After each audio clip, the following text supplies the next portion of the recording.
In this video, I'm going to talk about some of the best drinks you can use while fasting and some of the worst drinks you can use while fasting. In other words, I'll be talking about drinks that make fasting easier, drinks that make fasting harder, and some stuff that falls in between that's kind of neutral or okay or maybe a tiny benefit or what have you. So the idea here is if you understand these different categories and even the reasons why things fall in these different categories, you can be prepared for success. And this applies to any type of fasting, but it's a little bit more relevant to extended fasting of a day or more. My name's Ben, I'm a PA, and I share tips and strategies to help you improve your health through nutrition, fasting, and other healthy lifestyle changes. So first, let me start with a little personal experience. So a few years ago, when I first tried some prolonged fasting, when I did fast that were like 5 days or 7 days on some occasions, I mostly just drank water. So it was water fasting. And what I found was it was okay. I got through it, but my energy was a little lower in general, physically and mentally. And then after a while, I decided to try doing like a prolonged fast with a lot of salt. So I was drinking things like bouillon and broth, and had almost 0 calories, but had a lot of salt. And what I found is that I had a lot more energy. I felt like I could exercise. I felt like I could concentrate more easily. I even got to the point where I felt kind of euphoric, just like this really positive mood. And then on a totally separate occasion, I tried kind of an experiment where I was doing a multi-day fast, and then I drank some diet soda that I had left over. So I drank like a few cans a day or something. And I found that when I was drinking all that diet soda, it was okay. I got through it. And it wasn't that I was craving a bunch of food necessarily. It was more so that I just didn't feel as energetic, just didn't feel as good as I did when I wasn't doing that. So that's kind of a little teaser about some of the different things, but those aren't the only drinks that I'm going to talk about, but that's just a little personal experience about some of the things that can really make a big difference one way or the other. So let's get into the specific drinks. So let's get this out of the way first. What about water? Can you drink water when you're fasting? So the answer is a resounding yes. So unless you're doing something that's called dry fasting, which I wouldn't generally recommend, especially for beginners, that means you don't drink anything. But that requires more medical supervision, has more risks, etc. So generally I would say yes, drink water when you're fasting. And it's not that you need to drink tons and tons and tons of water, but you should probably drink some just to stay hydrated. Next, let's get into the category of the worst things you can drink while fasting, things that can make fasting more difficult and that you should probably avoid, or at least think about avoiding them and notice what they're doing to you when you're fasting. So the first one is anything with sugar. So that would include, of course, soda, juice, sports drinks. There's a lot of sugary drinks out there, Kool-Aid. So anything with sugar you should avoid while fasting, or you're not really fasting, basically. So if you drink a sugary drink, it spikes your blood sugar. It also spikes your insulin. And when your insulin is high, you're not in the fasted state. You're not really fasting anymore, because that's kind of the opposite of fasting. One of the big things that defines the fasted state is low insulin. So sugar doesn't compute with fasting, basically. But what about something that's sweet that's not sugary? So artificial sweeteners or even so-called natural sweeteners like stevia and monk fruit and whatnot. So this category includes diet soda, energy drinks, sugar-free energy drinks, and anything else that may have, added sweeteners, but without the sugar, but with the sweeteners, So you always see like the aspartame or the sucralose or maybe the stevia, the monk fruit, and there are others, but those are some of the most common ones. Well, this is the big picture answer is it's okay to use those while you're fasting, but it's not really a good idea because it makes fasting more difficult. Why does it do that? Well, the sweetness kind of stimulates craving, stimulates hunger. So a lot of people just get hungry and give up if they start having too many sweet things. But also, remember when I talked about how I drank diet soda during a prolonged fast and my energy was just lower and I just didn't feel as good of a mood, etc.? It's going to mess with you. It's going to mess with your head. It's going to mess with your body. and it's going to make things more difficult, not just because you're going to crave food, but also like it's going to kind of mess with your hormones a little bit and your blood sugar and this and that. And so it's not really what you would want to do during a fast. Now some people do, but it's probably going to make it more difficult. That's why anything with artificial sweeteners is included in the worst drinks for fasting. It's included in that category. So one other thing I wanted to mention in this category of the worst things to drink when you're fasting is alcoholic drinks. And why is that? Well, the vast, vast, vast majority of them are either sugary, so that's a total no-no, or have other carbs, that's a no-no. And then the ones that aren't, if you're just drinking like the pure, I guess spirits or hard liquor would be some of the terms. If you're just drinking kind of the pure alcoholic drink, then usually you're going to have lower tolerance to alcohol while you're fasting, or if you're on a low-carb diet. And so you wouldn't be able to tolerate taking in very much of it. So it's probably better to just stay away from it. In fact, a lot of people kind of assume that certain types of wine don't have a lot of sugar, but they usually have more than you think because they don't have to say how much they have on the label, for example. But just in general, broadly speaking, it's better to stay away from alcoholic drinks when you're fasting. So that wraps up the category of the worst things to drink when you're fasting. Now let's do that kind of in-between category. So this is kind of a neutral category, except some of these may have a small benefit. And then there's some other pros and cons I'll get into in a minute with some of them as well. So things to drink when you're fasting that are okay include black coffee. So black coffee, there's nothing added to it. There's no sugar, there's no sweetener, there's no cream. That's just black coffee. If you start adding things to it, that's different. Get into that in a moment. Another example of something that's okay would be green tea or other types of tea. Basically any kind of tea, as long as you're not adding sugar, adding pieces of fruit, like adding food to it, adding sweeteners, adding this, adding that. If it's just the tea, it's basically going to be fine. Also, some people would like to use vinegar or apple cider vinegar as like a supplement, and that's fine. Of course, you'd want to dilute it because it's really acidic. Also lemon water, when you just kind of squeeze some lemon into a cup of water, just to have that little bit of flavor, that's fine.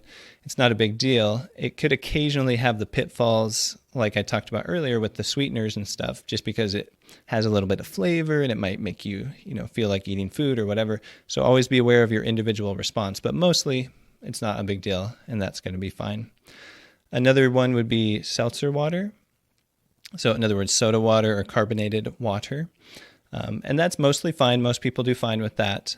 But it could theoretically make you a little more hungry or stimulate some kind of craving or whatever. So just be aware of your individual response. But those things are mostly just kind of in that neutral category. And some people like to use some of those things.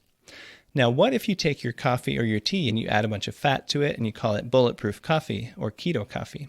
Well, that is okay, but it has pros and cons at that point, because now you've added a bunch of energy to it, a bunch of fat.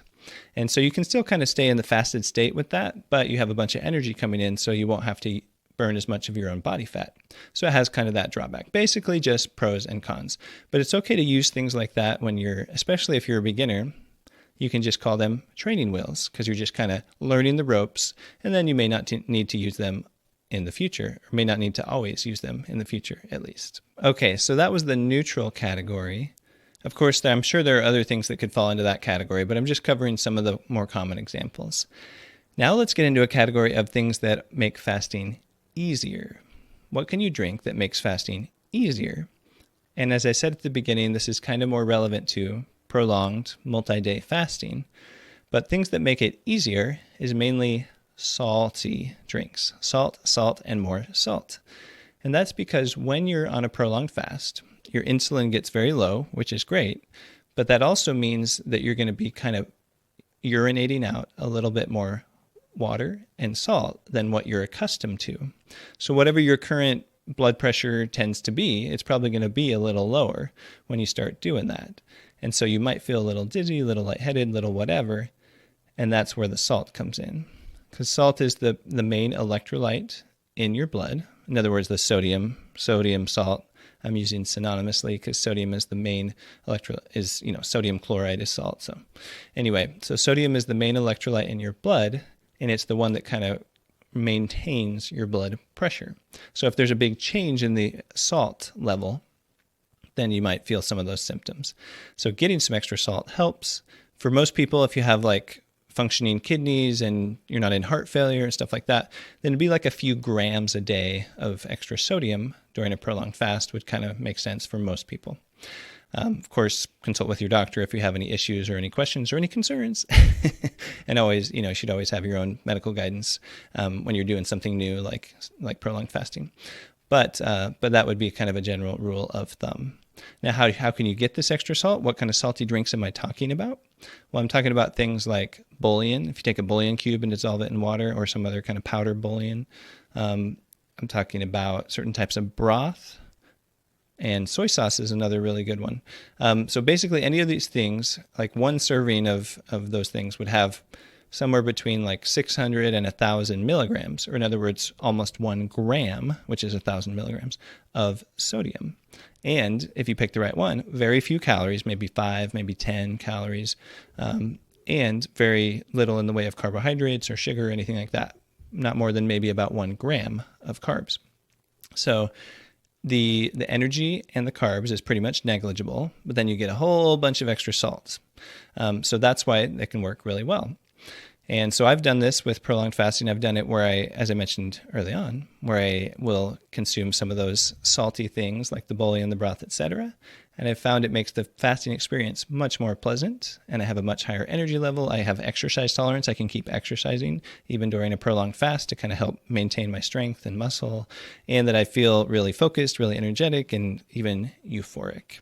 So that's why for most people on a prolonged fast, I'd recommend doing some extra salt sources. Now, I've talked about some that are very palatable, but there are also, you could also just be taking a spoonful of salt and washing it down with water, but that's not very pleasant. So that's why I'm kind of focusing on the more palatable sources, which are actually kind of fun, but also help with the whole fasting experience. So speaking of electrolytes, potassium and magnesium can also be helpful while fasting. And so you could have a drink that has some potassium or magnesium in it. So for example, if you just have a powder version of that supplement that you just mix with water or whatever, ideally you want to stay away from any flavors and sweeteners. Though that's not a 100% rule, like I said earlier, but ideally you'd want to just have something that's pretty neutral, pretty plain to get your potassium and your magnesium. And the amounts vary. I've talked about that elsewhere, but those are the main other 2 electrolytes that tend to help prevent some symptoms like cramps and whatnot during a fast. One other thing I wanted to mention in this category of things that could make fasting easier is ketone supplements. So of course, once you get into a multi-day fast, by the 2nd or 3rd day, your ketone levels will be really high. And that becomes the main energy source for your brain. But while you're transitioning, so kind of on the 2nd day in particular, while you're transitioning into the ketosis, into having those ketones in your bloodstream, you might feel a little bit of an energy lull, kind of a low energy for a while. And that's where that ketone supplement may be particularly beneficial. So I've tried that. After about 24 hours of fasting. I drank a ketone supplement and I found, yeah, I definitely feel more energetic. It's kind of like it's kind of taking away that dip in energy that you might otherwise have. So that's something that you could consider. It's better if it doesn't have sweeteners, and a lot of them do. And then there are various brands that maybe aren't that good of quality. So I'll put a link to one below that I've tried. So it's a good quality, a good brand, reputable brand. It's been recommended by a lot of experts out there, researchers and stuff. But the downside is it does have some sweetener. The upside is it has a lot of sodium, so that's good. So it helps with that. But the downside is it has some monk fruit sweetener, so it's kind of sweet. So pros and cons, but if you want to try it sometime, I'll put a link below so you can find that as well.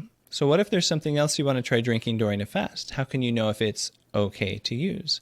Well, here are a few criteria, kind of the way that I think of it, that you could use to make that decision. So first, you want to make sure that it's low in sugar and carbs. So maybe less than like 1 gram per serving, or maybe 2 grams per serving at the most of sugar or carbohydrates. Number 2 would be that it's low in total calories. So maybe like 10 or 20 calories would be sort of a cutoff. Now, the caveat is if you're using training wheels like the bulletproof coffee we talked about earlier, that's going to have a lot more calories than that. As long as it's pure fat, that's okay, because the pure fat, isn't going to raise your insulin or your blood sugar, and it can actually boost your ketone levels. So that's okay to use as training wheels. But otherwise, unless you're doing like a pure fat thing like that, ideally you'd want to keep the calories pretty low. There are some exceptions with other types of training wheels, but that's just a rule of thumb with drinks. And then one other criterion is don't overdo the sweeteners. Ideally, stay away from the sweeteners, but if you're going to do it, be careful, pay attention to your own individual response. It might be throwing you off your game, even if you don't realize it at first. It might be the reason why you're feeling sluggish, why you're craving something, or just not feeling that good.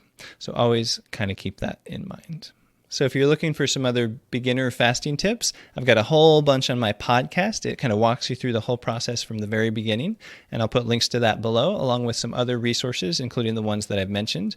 I also have a blog version and a podcast version of this topic, which go a little bit more in depth in general. And then if you want to find some other videos to help you along, here's a playlist that has some beginner fasting tips, and here's another playlist that has some success stories and other things to boost your motivation to improve your health. Thanks for watching. I'll see you in the next video.